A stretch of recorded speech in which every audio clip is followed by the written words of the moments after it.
Mari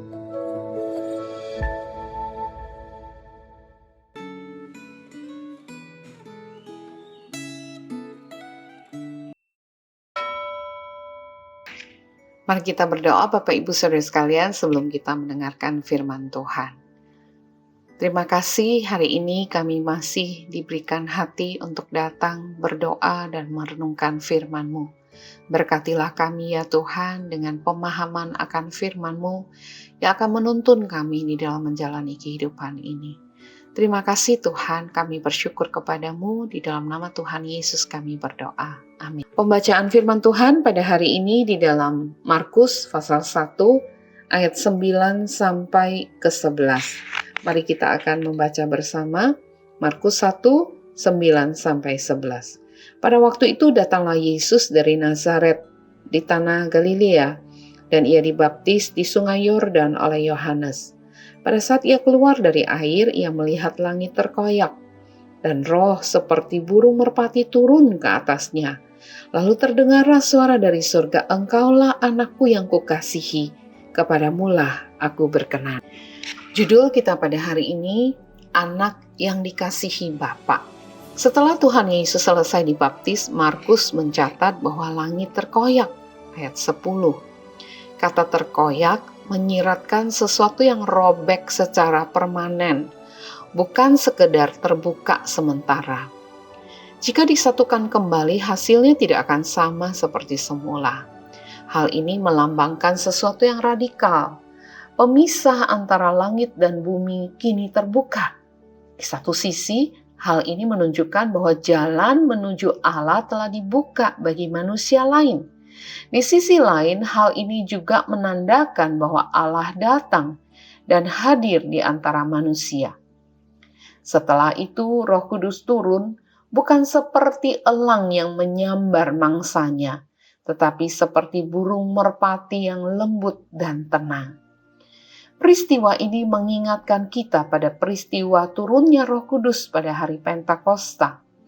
Sebagaimana Yesus Kristus memulai pelayanannya sesudah Roh Kudus turun pada saat pembaptisan dirinya oleh Yohanes Pembaptis, demikian pula para murid mulai tersebar untuk melayani ke seluruh dunia sesudah Roh Kudus turun pada hari Pentakosta. Peristiwa terakhir yang disebut dalam bacaan Alkitab hari ini adalah adanya suara Bapa dari surga.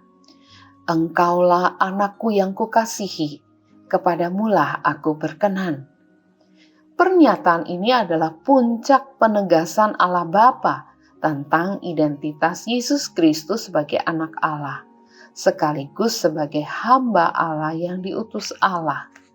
Sebutan Bapa merujuk pada dua teks penting dari Perjanjian Lama, Mazmur 2 ayat 7 dan Yesaya 42 ayat 1. "Engkaulah anakku." Yesaya 42 ayat 1 menegaskan bahwa Yesus Kristus adalah hamba Allah. "Lihat, itu hambaku yang kepadanya aku berkenan." Jadi, Yesus Kristus bukan hanya Sang Mesias, tetapi juga hamba yang taat dan menderita demi keselamatan kita.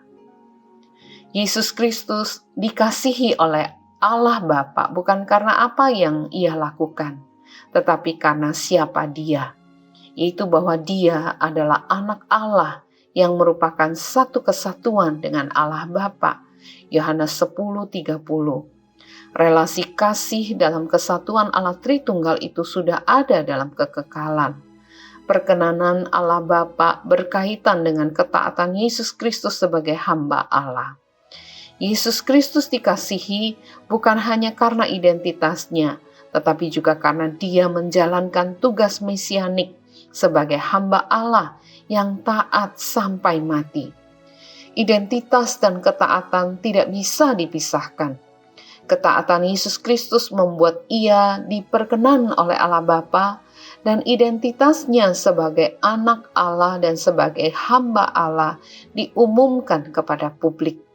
Saat merayakan Natal tahun ini, apakah Anda memandang perayaan itu sekedar sebagai rutinitas tradisi, atau Anda memandang perayaan itu sebagai saat untuk menyambut kehadiran Sang Anak Allah yang berkenan kepada Bapa. Mari kita berdoa.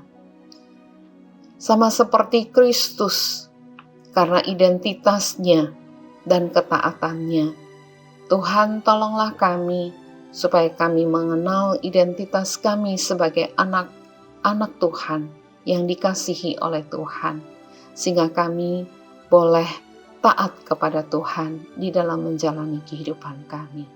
Terpujilah Tuhan, kami bersyukur kepadamu. Di dalam nama Tuhan kami Yesus Kristus kami berdoa. Amin. Terima kasih, Tuhan memberkati kita semua.